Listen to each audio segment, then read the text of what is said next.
and welcome to episode 8 of Board Game Blitz, a podcast about all things board games that you can listen to in less time than it takes to walk to your next college class, which happens to be on the other side of campus. Who made this schedule anyway? This week's theme is Back to School. We'll be discussing games we've played recently, like Chicago and Northwestern, German Rails, Onami, and Legendary Encounters Firefly. We're also going to talk about some common school supplies that can help make your gaming life easier, some games that are related to or have schools in them, or that can teach you some things, the etymology of the word rule, and we'll be announcing the winner of our contest. And now, here are your hosts, Ambie, Cassadi, and me, Crystal. Recently I got to play 2 games, Chicago and Northwestern and German Rails, and these are Winsome Games. Winsome Games is a small specialty publisher run by John Boer. It's known for Age of Steam, Chicago Express, and TransAmerica, and all of their games are train-themed economic games with little to no luck or randomness, and they generally have simple rules. So in both Chicago and Northwestern and German Rails, we were able to play a 3-player game in about 40 minutes, so they're pretty quick games. That is actually pretty quick. Yeah. So every year, John produces a small print run called the Winsome Essence Set. And it usually has a couple unique train games, sometimes an Age of Steam expansion and sometimes an 18XX game. 18XX games are longer, but in order to get the set, you have to either go to Essen and wait in line, or you can be on a waiting list. And there's probably only like 150 copies a year, so it's pretty hard to get. But my husband managed to get on the waiting list this year, and so we were super excited. And so we got 3 games, Chicago and Northwestern, German Rails, and 1859. The games don't have great components. They come in a plastic package, clamshell package. The pieces are mostly wooden blocks, and the board is like paper. But it's like cardstock paper, so it's not terrible paper, but it's not mounted. But the focus of the games are on the mechanics, not the components. And if a game is popular enough, then a big publisher will pick it up and print it nicely, like with Chicago Express, with art and nice components. So I played Chicago and Northwestern and German Rails. Both of these games have auctioning stock and placing track. And I like German Rails more because it was more focused on the track laying. So you only get points from laying tracks in cities and connecting different colors, and you win with the most points. Whereas in Chicago and Northwestern, you win by having the most money, which you get from the company dividends. But the interesting thing about Chicago and Northwestern is that each person can only pay dividends once per game. So you have to choose when the best time is, like when you're going to get the most money, because they go to everyone. That's a guarantee that if I was playing it, I picked the wrong time. Absolutely. Yeah, we still are pretty bad at it. And timing is really important in both of the games. So the first time we played, we all spent all our money right away. And then you don't get that much money later on. So you have no power in auctioning. But we played both games twice. And the second time, I was able to win both games by using this awesome strategy of buying stocks at a low price. So what?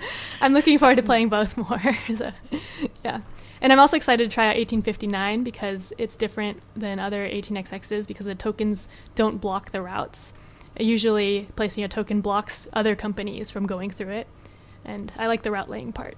Of all the games that you kind of listed off at the beginning that they make, It's funny, the only one that I've ever played before, which I'm assuming is the lightest one on the list, is TransAmerica, which is a lot of fun and I love it, but it's definitely a lot lighter than the ones you're talking about. Well, the ones I played were pretty light. The rules are just 1 page long. Oh. Well, maybe I don't play a lot of train games. Of course, I've played Ticket to Ride and I've played TransAmerica, but yeah, train games are not something that I typically gravitate toward. Yeah, I haven't until recently, and my husband's really been getting into them, so he's doing all the research for me. I was going to say, I feel like that's all you played lately is train games. Ambie secretly wants to be a train conductor in her alternate life. So Ambie, do you want to give us the names of those games again one more time? Yeah, Chicago and Northwestern and German Rails. It'll be hard to get them. The only way you can really get them is from getting them from someone else on BGG. So you're just a big tease, then, is what you are. Hey, these games are awesome. Oh, you can't have them. Ha ha ha. All right, Cassadi. Well, I think your games are a little easier to acquire, so let's hear about what you've been playing recently. Recently, I played a game called Onami, which will be available. Well, it's available now to pre-order, and people that backed it on Kickstarter will be receiving their copies starting this month. And I really enjoyed this game. It was easy enough to learn, and which means it'll be easy to teach, which is my kind of game because I play with family and people that aren't as into the hobby as I am generally.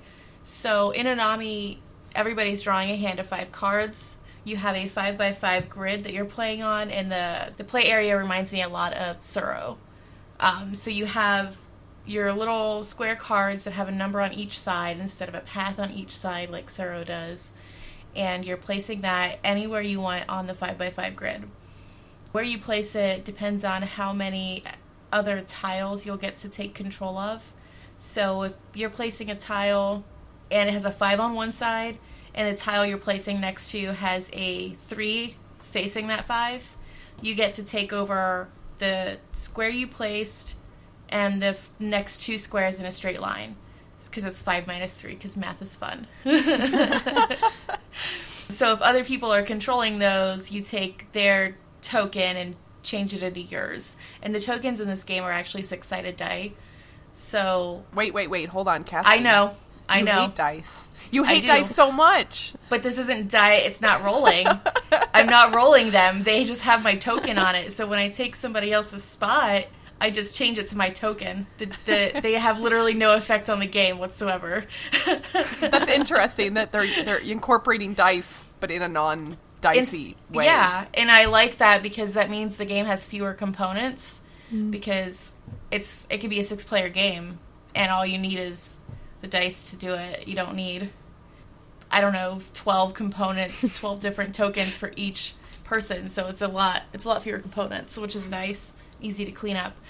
Yeah, Onami reminds me a lot of Tsuro just because it's the same sort of play area. Got square cards that you're putting down. They each have a different thing on each side. But instead of following a path, you're destroying everyone else's controlled areas. And at the end of the game, whoever has the most controlled area wins. That's Onami. It's a lot of fun. Sounds like a lot of fun. Yeah, I pre-ordered my copy. It was fully backed on Kickstarter. And I didn't know about it until after that funding was over, so I pre-ordered my copy so I can have it in my hot little hands. That's awesome. All right, well, I think I've mentioned this before, possibly. Like, at this point in my gaming career, I don't usually buy games that I haven't already played at least once, unless there's something really compelling about them. And I happen to be a huge fan of the canceled too soon television show Firefly. I'll pause a moment so everyone can sob a little. So when I heard that Legendary Encounters was coming out with a Firefly-themed version of the game, I passed away and then woke up and got very excited about it. And I knew I needed it. Legendary Encounters is a cooperative deck-building game from Upper Deck Entertainment. It's for 1 to 5 players, and all of the players take on the roles of the main characters from the television show and play through 3 episodes of the show during the course of a single game.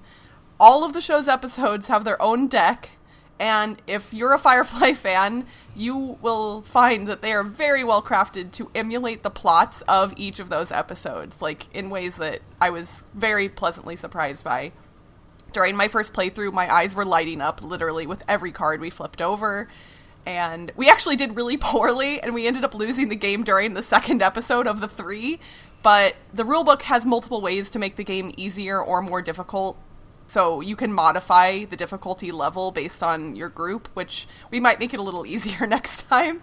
Thematically, this is one of my favorite new games, for sure. I love it. I'm so glad that I bought it, even though I hadn't played it yet.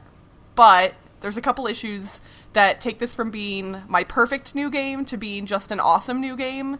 So when the game comes, all of the cards were packaged in plastic, and they weren't grouped in their specific groups very well. So sorting everything out right from the get-go was a little bit of a bear, but you know what? That's okay. I can deal with that. And then setting up the game is also a little bit of a bear because there are so many decks that you have to use during the course of the game. It takes a lot of time to get it set up. But also, I know I'll get faster at that as I play it more, so that's okay too. The biggest downside is the artwork. The box is gorgeous. The rulebook has pictures, like illustrations that look exactly like the actors and actresses from the television show. And then you look at the cards, and the artwork is hideous. It is horrible. like, the depictions of these characters on the cards and even the non-character artwork is really bad. Like, devastatingly bad. If you look on the internet, people are completely wailing on how horrible the art is. That being said, I love it anyway. To me, the theme is strong enough and the gameplay is interesting enough that the artwork doesn't really affect how the game plays for me. I could see that if you weren't familiar with Firefly and you were basing everything off of just the artwork, it might even be a little bit worse, but I'm picturing the scenes from the television show in my head as I'm playing. I'm not looking at the card, the whole time. So I have to point out that the artwork, I think, is horrible, but that it is not a deal breaker in whether you should get this game or not. It was disappointing, to say the least, but I don't know.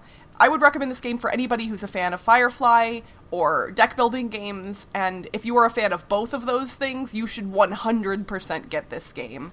I enjoyed this more than Legendary Encounters Alien, but that's because I'm a heathen who's never actually seen Alien. Just go watch it. Honestly, last night I had my husband get the movie for us, and just because I was thinking about it when I was talking about doing this. And scary movies and gory stuff are not usually good with me, but it was made in 1979. How bad could it be, really? I know there's chest bursters and all that other stuff, and I know what happens in Alien to an extent, so I think I'm okay, but maybe we'll do a movie review at some point in the future, and I can tell you guys how terrified I was watching Alien. So, that was Legendary Encounters Firefly from Upper Deck Games. I actually really want it because I have all of the other Legendary Encounters games also, but we really love Alien and the Predator one because we really love Alien in this house. But so are you guys fans of Firefly? I am. Okay. Which is why I will eventually have it. But we also sleeve all of our cards for those games, which takes forever.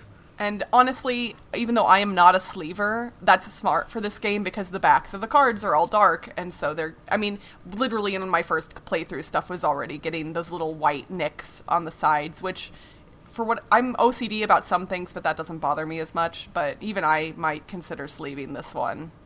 It's worth it because the entire game is those cards. Yeah. All right. That was intense, guys. I think let's take a little quick break and hear a message from our friends over at the Ding and Dent podcast.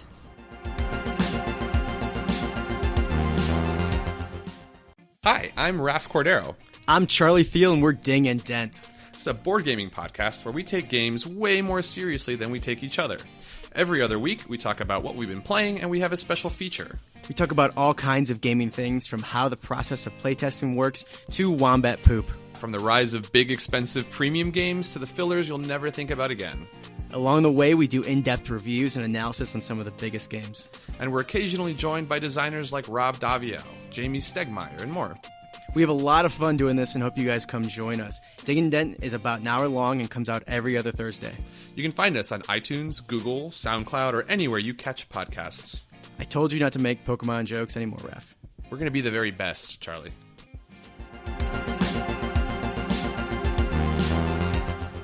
Okay, in case you guys are curious, no, we have not sold out to the man.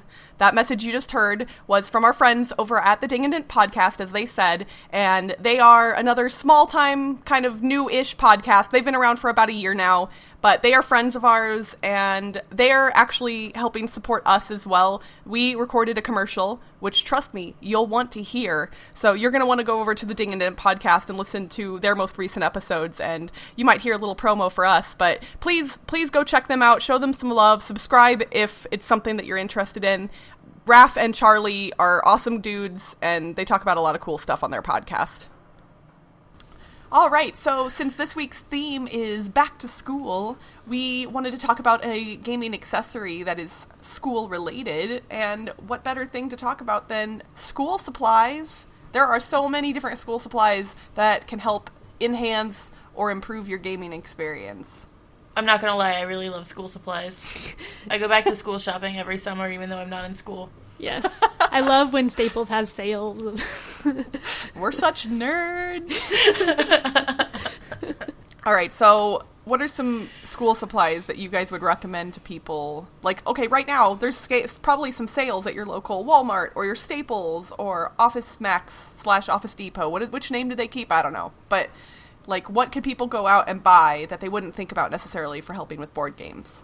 One thing that I've been using recently a lot more is a calculator. So there's a lot of games that have intense math calculations at the end.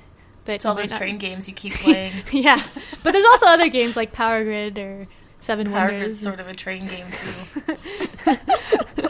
You could use the calculator on your phone, but it's not very satisfying to press those buttons. So I have a old-fashioned calculator with those big button keys that make noises as you press them down. I don't know what they're called. It's awesome. So that's really fun to use. I mean, at least you're not using an abacus. Please use an abacus next time. Or a slide rule. Amazing. Something that I've used in the past with my gaming, having a supply of mechanical pencils with erasers nearby tends to be helpful. Especially, again, kind of like what you were saying, Ambie, with games that have slightly more difficult scoring. If you don't have a calculator nearby, doing stuff in your head, I know, is a little bit more difficult, especially for those of us who have been out of school for so long. So it's nice to have a pencil and paper and some erasers to take notes and add stuff up. And some games even require that you write on things, like Quicks that I've talked about before. Mm-hmm. The original version just has pads of paper, and so you have to write on those. So having some pencils nearby is actually helpful with gameplay as well. And I like using pencils over pens, especially like if I'm teaching new people Quicks. Occasionally I'll run into something where someone X's something out and then quickly realizes that was the wrong thing to do. And I'm the type of person that, especially when you're learning a game, like, if it's an immediate kind of thing, like, take-backs are okay, but if you wrote something in pen, kind of more difficult to do that. So pencils are helpful in that regard, because then you can erase stuff. Yep. That is true. I have, like, a little Plano case full of things that I would maybe eventually need for any given game that I'm out with, since I play not at home a lot. So I have pens and pencils and little Post-it notes and my dice and all sorts of things like that. And I think the thing that's been used the most so far is the little Post-it notes. Oh, that's interesting. Well, and having a little Plano box or like a pencil case or something like that, like if you have little bits that you need to keep stored, like extra dice or stuff like that, like that's perfect. Yep. Mm-hmm. I love it. It's my emergency gaming kit. Very cool. So hit up those back to school sales, guys, and amp up your board game experience. Be a super nerd. Like all the cool kids.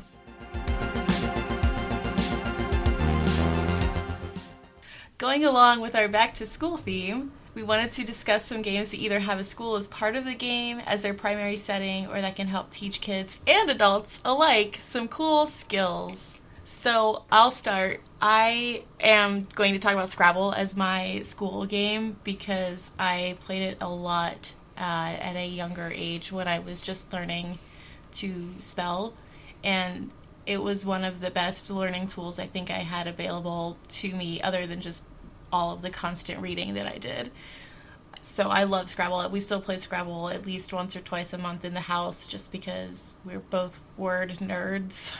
I'm sure Crystal can relate. What? Me? A word nerd? Someone who, like, writes for a living? No, not at all. My English degree, just throw that out the window. I haven't played Scrabble in quite some time, but I am a big fan of a more modern game that actually kind of has a similar feel, Paperback. I also love Paperback. Yes. Paperback is a lot of fun. But what those games, they fill the same niche, but maybe for different age groups. Like, Scrabble, I think, is a little more accessible to younger kids, whereas Paperback is maybe a little cooler looking to, like, an older kid because there's the deck building aspect as part of it. But both games are going to teach you how to spell, and that's really awesome. Like, I think just, like, you know, worksheets where you have to spell words correctly is kind of boring, but this is a fun way to learn how to spell. I also want to mention as an aside that Bananagrams, my favorite game, is also a great game for this, but I won't talk about it because I already have before in another episode. Ring, ring, ring, ring, ring, ring, ring, Bananagrams. And if no one knows what I was just doing, that's an old internet reference to something called the banana phone. So for other games that you can teach, if you don't like words or if you want to learn some other type of thing. I hate words! Robot Turtles is a game that teaches kids programming skills. It was on Kickstarter a while ago, but it has different levels, so you can start out with like a 4-year-old teaching them basic movement, programming movement. You're trying to get a turtle to a gem, and then you add on more complicated things as the kid learns. So I think it's pretty cool. That's really cool. Like, it's interesting because when we were kids, programming as a skill set wasn't even something that people were considering, I don't think. Like, Yeah. Obviously computers existed and they were coming up, but like, computer programming as a career was definitely not nearly as prevalent as it is now. So just getting the idea of programming into a kid's head that early, I think, is really wise, and it's really cool. I want this game for myself and also for my daughter. I've done a lot of research and looking into it. I'm really excited about it, mostly because I am a programmer. So I really enjoy that it's a game and it's accessible at such an early age. Mm-hmm. So those are some games that are good to teach you skills, but there's also some games that just have a school in them. Like, one of those that's my favorite is Dead of Winter, which I'm not sure. I think we've maybe mentioned it as an aside before. I don't know if we've had any kind of a lengthy discussion, but it's a zombie apocalypse game where you have multiple locations that your survivors can travel to, and one of them happens to be a school. And it's thematic in that the items that you can collect from the school are things that you would find at a school, like books and food and stuff like that. And like, there are guns in the game, but you don't find them at the school, which obviously makes thematic sense, thankfully. Another game that just came out recently, actually, that I have not gotten a chance to play, but I've heard a lot of buzz about, is Ice Cool. Which, it's funny because it sounds like high school, but it's Ice Cool. And it's the box turns into this board with walls, which are the walls of a school building with different rooms, and it's a dexterity game where you're flicking penguins that are weighted on the bottom around the school, and I think one player is like the hall monitor or something along those lines, and you're trying to avoid that player as you're like flicking the penguins around. If you have not seen video of this game yet, like, go online and look up Ice Cool. The publisher in America is Brain Games.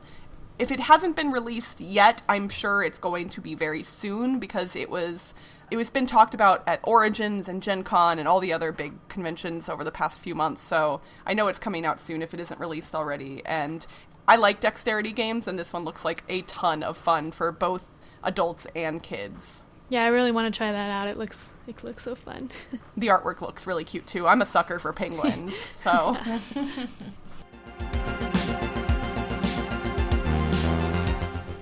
For this week's Board Game Etymology, I'm going to discuss the origins of the word rule, because rules are important in both games and in school. The word rule, defined as a principle or maxim governing conduct, or formula to which conduct must be conformed, came from the Old French word riule, R-I-U-L-E, which was re-Latinized in modern French to, I'm not going to pronounce this right, wrigle, R-E-G-L-E, and that was from the vulgar Latin regula, which meant a straight stick, bar, or ruler, or a pattern or model.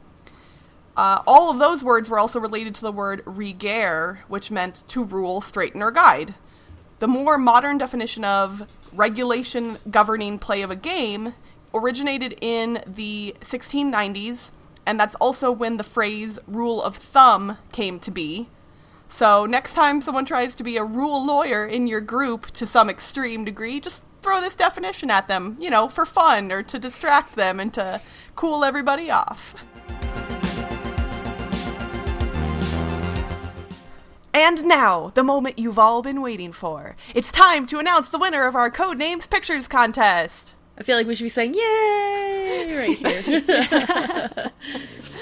We got so many amazing theme ideas from all the people who submitted entries, and we wanted to sincerely thank all of you for your ideas. They've really been great. Yeah, they were super awesome, guys. Thank you so much.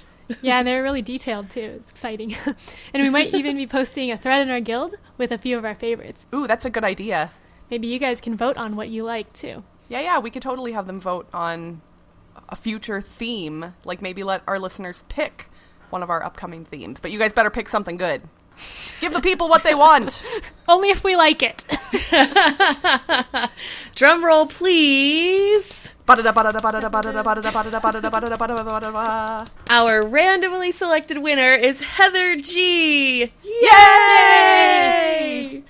Heather, you have won a copy of Codenames Pictures. You'll be receiving an email from us shortly. Woohoo! Congratulations, Heather. And again, thanks to everyone who participated. We will definitely have more contests in the future, so if you didn't win this time, don't worry. And that's it for this week's Board Game Blitz. Visit our website, boardgameblitz.com, to get links to all our social media pages, including our Facebook, Twitter, and Board Game Geek Guild. Loving the show? Please leave us a rating on iTunes or your podcast supplier of choice. Have suggestions for the show? Shoot us an email at boardgameblitz@gmail.com. Until next time, keep your wits about you, but share the blitz with everyone you know. Bye, everyone! Bye!